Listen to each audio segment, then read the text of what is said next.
अपना पूरा जीवन भारत के गरीब लोगों को समर्पित करने वाली मदर टेरेसा का जन्म मैसेडोनिया देश के एक अल्बेनियाई परिवार में हुआ था। उनका परिवार एक अच्छी आर्थिक स्थिति वाला था। उन्हें जन्म के एक दिन बाद ही बैप्टाइज किया गया था। यह ईसाइयों में एक धार्मिक प्रक्रिया होती है, इसीलिए वो अपना जन्मदिन 27 अगस्त को मनाती थी। मदर टेरेसा का असली नाम एग्नेस था। उन्होंने अपना नाम त्याग कर टेरेसा नाम चुना। वो अपने नाम से सन थेरेस ऑस्ट्रेलिया और टेरेसा ऑफ अविला को सम्मान देना चाहती थी, इसलिए उन्होंने टेरेसा नाम चुन लिया। मदर टेरेसा ने 18 साल की उम्र में घर छोड़ दिया था और घर ही नहीं देश भी छोड़ दिया था। वो सिस्टर ऑफ लोरिटो से जुड़ गई थी और इसके लिए वो आयरलैंड गई थी। इसके बाद वो जब तक जिंदा रही अपने घर वालों से नहीं मिली। आयरलैंड में ही उन्होंने अंग्रेजी सीखने के लिए मेहनत की और फिर जनवरी 1920 में भारत आ गई। यहाँ पर ग्रेजुएशन के बाद उन्होंने ईसाई मिशनरीज के लिए काम करने का फैसला कर लिया। उन्होंने सन 1931 को नन की कड़ी ट्रेनिंग लेकर कोलकाता के स्कूल में काम करना शुरू किया। मदर टेरेसा ने सेंट मैरिज में सबसे पहले इतिहास पढ़ाना शुरू कर दिया और वहाँ वो 15 सालों तक रहीं। उन्हें गरीबों की हालत देखकर बहुत दुख होता था।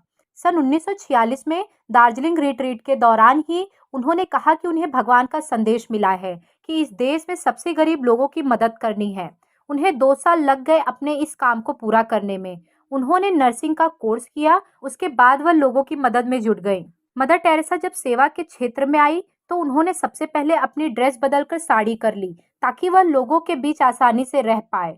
उन्हें पहले आसान जीवन जीने की आदत थी, लेकिन फिर उन्हें झोपड़ी में रहना पड़ा और भीख मांगकर उन्हें अपना पेट भरना पड़ा। उन्होंने कई बार कॉन्वेंट वापस जाने का मन बना लिया था क्योंकि स्लम की जिंदगी काफी मुश्किल थी, पर वो टिकी रही और कोढ़, प्लेग आदि बीमारियों के मरीजों की मदद करती रहीं।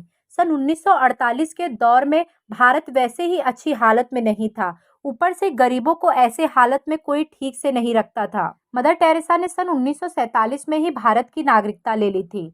वो फर्राटे से बंगाली बोलती थी। मदर टेरेसा के बारे में अक्सर कहा जाता है कि उन्होंने कई बार चमत्कार किए हैं। एक फ्रांसीसी लड़की जिसने कहा कि मदर टेरेसा के एक पैर को छूने से उसकी पसलियां ठीक हो गई, वह एक कार दुर्घटना में टूट गई थी। वहीं एक फिलिस्तीनी लड़की ने बताया था कि वो सपने में मदर टेरेसा को देखने के बाद उसकी हड्डी के कैंसर से ठीक हो गई। वहीं भारत की मोनिका बेसरा ने दावा किया था कि उनका कैंसर मदर टेरेसा के कारण ही ठीक हुआ है। उन्होंने एक इंटरव्यू में बताया था कि एक बार जब वे मिशनरीज ऑफ चैरिटी से घर गई तो उन्हें बुखार, सिर दर्द, उल्टी और पेट में सूजन हो गई। जांच कराने पर रिपोर्टों में बेसरा को कैंसर के ट्यूमर से पीड़ित बताया गया। 5 सितंबर को बेसरा जब मिशनरीज ऑफ चैरिटी चैंपल में प्रार्थना कर रही थी, तब उन्होंने मदर टेरेसा की एक तस्वीर से निकलने वाली रोशनी को देखा। बाद में एक पदक जो मदर टेरेसा के शरीर को छू गया था, बेसरा के पेट पर रखा गया। अगले दिन जब बेसरा उठी तो पाया कि उसका ट्यूमर गायब हो गया था। मेडिकल परीक्षा से पता चला कि पेट में अब ट्यूमर नहीं है और जिन डॉक्टरों को उसने देखा था वो सहमत थे कि बेसरा को अब सर्जरी की आवश्यकता नहीं है। भारत में मानव कल्याण कार्यों के हेतु उन्हें 1970 में शांति का नोबेल पुरस्कार दिया गया। मदर टेरेसा ने नोबेल पुरस्कार के साथ मिली राशि को बच्चों के मदद के लिए दान कर दिया था।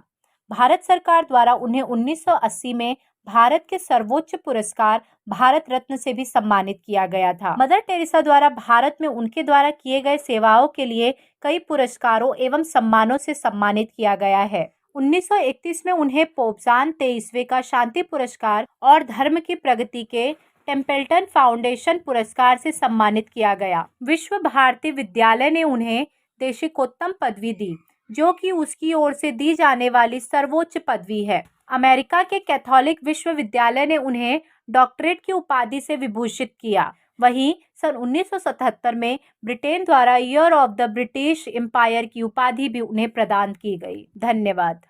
If you like my video then please do like, share and subscribe. Thank you.